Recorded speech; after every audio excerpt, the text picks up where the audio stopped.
2020मध्ये भारतात 26,000 electric two wheelers विकल्या गेल्या होत्या, म्हणजेच 2,000 बाईक्स पर मंथ. आणि 2023पर्यंत हा आकडा 1 लाख पर मंथवर गेला आहे. म्हणजे ही ग्रोथ 50 पटीने वाढली आहे. आणि EV बाईक्समध्ये सर्वात आघाडीचं नाव म्हणजे Ola electric. Bharat EV powered automobile रिझॉल्युशनकडे वळत आहे आणि ओला EV बाईक्स सर्वात जास्त विकल्या जातात. स्क्रीनवर तुम्ही EV बाईक सेल्सचं कंपॅरिझन बघू शकता. ओला इलेक्ट्रिक 7 वर्षात सर्वात मोठा आणि पॉप्युलर ब्रँड बनला आहे. अवघ्या 7 वर्षामध्ये ओलाने इंडस्ट्रीमधल्या मोठ्या कंपनीजला सुद्धा मागे टाकलं आणि भारताला जगातलं लीडिंग पॉवर हाऊस बनवलं आहे. And coming to India here, the company Ola has been trying to paint India's mobility landscape green over the last few years. First scooters sold every second at the busiest times on the first day that Ola's new electric scooter was up for sale. आपण या व्हिडिओमध्ये ओला business model analyse करणार आहोत, जी भविष्यात EV movement बरोबर भारताला पुढे नेणारी सर्वात महत्त्वाची कंपनी ठरू शकते. 2021मध्ये ओला कॅब्स ही भारतातील लीडिंग पब्लिक ट्रान्सपोर्ट कंपनी होती. उबेरला मागे टाकत ओला कॅब्सने मार्केटमध्ये नाव बनवलं होतं. पण ओलाचे फाउंडर भावेश अग्रवालसाठी हे पुरेसं नव्हतं. भावेश अजून काहीतरी मोठं करण्याच्या विचारात होतेच. वेस्टर्न कंट्रीजमध्ये कॅब्सचा वापर हळूहळू कमी होताना दिसत आहे आणि उबेर वेस्ट कंट्रीजमध्ये प्रॉफिट बनवण्यासाठी स्ट्रगल करत आहे. कारण वेस्ट कंट्रीजमध्ये स्पेशली सिलिकॉन व्हॅलीमध्ये नवीन टेक्नॉलॉजी, नवीन ट्रेंड बघायला भेटतो, तो म्हणजे self driven car. We have a self-driving car here. Cars learn how to drive better using artificial intelligence. It's no longer fantasy, and we are on the eve of a revolution. Google आणि Tesla सारख्या कंपनीजने आपण self driven कार्सवर काम करत असल्याचं declare केलं. ॲपलसारखी कंपनीसुद्धा secretly self driven कार्सवर काम करत आहे. असं असताना सेल्फ ड्रिव्हन कार जेव्हा रोडवर उतरतील तेव्हा ओला उबेरला मार्केटमध्ये सर्वाईव्ह करणं अवघड जाईल. 2016च्या या आर्टिकलवर एकदा नजर टाकू, ज्यामध्ये प्रिडिक्ट केलं गेलं होतं की उबेर येत्या 5 वर्षामध्ये संपुष्टात येईल. आणि यावर भावेशची नजर होतीच आणि त्यांनी हे रिअलाईज केलं की आपल्या कॉम्पिटिटरवर अशी परिस्थिती येऊ शकते, तर आपल्यालासुद्धा याचे परिणाम पाहावे लागतील. म्हणूनच आपल्यालासुद्धा सेल्फ ड्रिव्हन कारसारख्या टेक्नॉलॉजीवर काम करणे गरजेचे आहे. आणि त्यावेळेस त्यांना हा विचार आला नसता तर आपल्याला ओलासारखं इन्व्हेन्शन बघायलाच भेटलं नसतं. याच पिरियडमध्ये जग इलेक्ट्रिक एनर्जीकडे वळत होते. हेच पाहता भावेशने सुद्धा बिझनेसमध्ये इलेक्ट्रिफिकेशन आणण्याचे ठरवले आणि ओला इलेक्ट्रिकचं इन्व्हेन्शन झालं. Our mission and our purpose at Ola Electric is to truly make India the global EV hub. And see, the whole world recognized a few years back climate change is one of our generation's most important challenges. Yes. And to solve that, we have to electrify all mobility. All automotive needs to be electrified so that emissions can come down significantly. Bhavesh was thinking big आणि Tesla ज्या स्केलवर काम करत आहे त्याच पद्धतीचे काम त्यालाही करायचे होते. We have to really electrify markets and customers in India, or markets like India, because that's what makes up the majority of the world. The agenda is no longer set in the West. The agenda is set everywhere around the world, and India is the best microcosm of the rest of the world. जर भारतामध्ये व्हेकलची usability बघितली तर 75% two wheelers आहेत आणि हेच बघता ओलाने EV two wheelers बनवायचे ठरवले. पण भावेशला EV स्कूटर मॅन्युफॅक्चरिंगचा एक्सपिरियन्स नव्हता आणि त्यांना रिसर्च, डिझायनिंग, प्रोटोटाईपसाठी वर्षे वाया घालवायची नव्हती. सो रिसर्च, डिझायनिंग, प्रोटोटाईपचा टाईम वाचवण्यासाठी आणि खर्च वाचवण्यासाठी त्यांनी ॲम्स्टरडॅम बेस्ड कंपनी इटरगोला प्रोजेक्टमध्ये आणले, ज्यांना व्हेकल डिझाईन आणि एलिगन्ससाठी खूप सारे अवॉर्ड भेटले आहेत. आणि या कंपनीला टेस्ला ऑफ स्कूटरसुद्धा बोलले जाते. या ॲक्वेजिशनमुळे ओला इलेक्ट्रिकला इंजिनिअरिंग आणि डिझायनिंग टॅलेंटची साथ भेटली. सोबतच भावेशने $250 मिलियन रेज केले. सोबतच ओला इलेक्ट्रिक जगातील सर्वात मोठी स्कूटर मॅन्युफॅक्चरिंग कंपनी ठरली. आत्तापर्यंत ओला इलेक्ट्रिकने एकसुद्धा गाडी मॅन्युफॅक्चरिंग केली नव्हती. पण भावेशचा कॉन्फिडन्स आणि कंपनीचे मिशन बघता सगळ्यांची नजर ओला इलेक्ट्रिकवर आली. इटरगोच्या ॲक्वेजिशननंतर एका वर्षातच भावेशने इलेक्ट्रिक स्कूटर लॉन्चिंगचं अनाऊन्समेंट केलं, ज्यांचे पहिले मॉडेल होते ओला S1 आणि ओला S1 प्रो. ही होती ओलाची सुरुवात.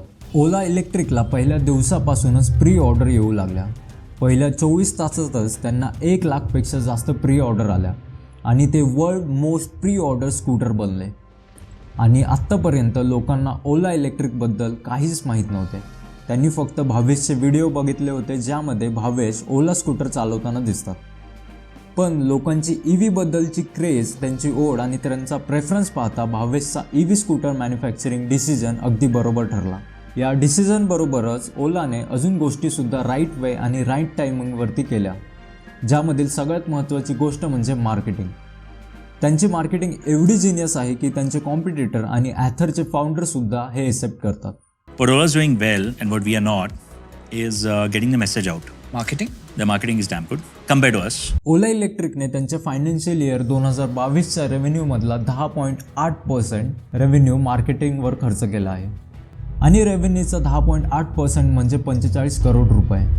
2023मध्ये हा नंबर वाढून 56 करोड रुपये एवढा बघायला भेटतो. नेक्स्ट पार्ट होता प्राईस आणि स्पेसिफिकेशन. हे आहे प्राईस आणि स्पेसिफिकेशनचे कंपॅरिझन ओला आणि त्यांच्या कॉम्पिटिटर्समध्ये. कमी किमतीमध्ये ओला जास्त मायलेज आणि हाय स्पीड ऑफर करत होते आणि याच कारणामुळे ओला अवघ्या 9 महिन्यात ॲथर, TVS, हिरोला मागे टाकत EV बाईक लीडर बनले. आणि डिसेंबर 23च्या डेटानुसार ओला इलेक्ट्रिक 40% मार्केट शेअर होल्ड करतात. पण ही ग्रोथ चॅलेंजेसशिवाय कशी कंप्लीट होऊ शकते? चॅलेंजेसची सुरुवात झाली स्कूटर डिलिव्हरीपासूनच. कंपनीने ऑक्टोबर 2021मध्ये स्कूटर डिलिव्हरी द्यायचे प्रॉमिस केले, पण नंतर ते डिसेंबरला डिले करण्यात आले आणि नंतर फेब्रुवारी 2022. आणि डिलेचं कारण देताना कंपनीने चिपचे शॉर्टेज असल्याचे सांगितले, पण हे कारण वैतागलेल्या कस्टमर्सला पुरेसे नव्हते. त्यांनी सोशल मीडियावर आपली भडास काढलीच आणि याचा इम्पॅक्ट कंपनीवर पडू लागला. डिलिव्हरी स्टार्ट झाल्यानंतर सुद्धा चॅलेंजेस थांबले नाहीत. मार्च 2022मध्ये पुण्यात पार्क केलेल्या एका ओला बाईकला आग लागली आणि नंतर असे इन्सिडेंट्स आपल्याला बाकी शहरामध्ये पण दिसू लागले. आणि लोकांची सेफ्टी बघता गव्हर्नमेंटने ओलाला नोटीस पाठवली, सोबतच 15 लाख रुपयाचा फाईन लावला. आणि ओलाला आग लागण्याचा हा एकच इश्यू नव्हता, अजून काही इश्यू होते. ते म्हणजे software lagging, front wheel breakdown आणि मायलेज इश्यू. तुम्हाला हा तमिळनाडूमधला व्हिडिओ आठवतच असेल, ज्यामध्ये एका कस्टमरने मायलेज आणि बाकी इश्यूजला वैतागून स्वतःचीच ओला इलेक्ट्रिक बाईक पेटवली. यावर ओव्हरकम म्हणून ओलाने आपल्या स्कूटरची पहिली बॅच डायग्नोसिससाठी परत मागून घेतली आणि हे इश्यूज सॉल्व करण्याचे आश्वासन दिले. पण आतापर्यंत खूप सारे नुकसान झाले होते आणि प्रॉब्लेम्स वाढले होते. सोबतच कंपनी इंटरनल इश्यूसुद्धा फेस करत होती.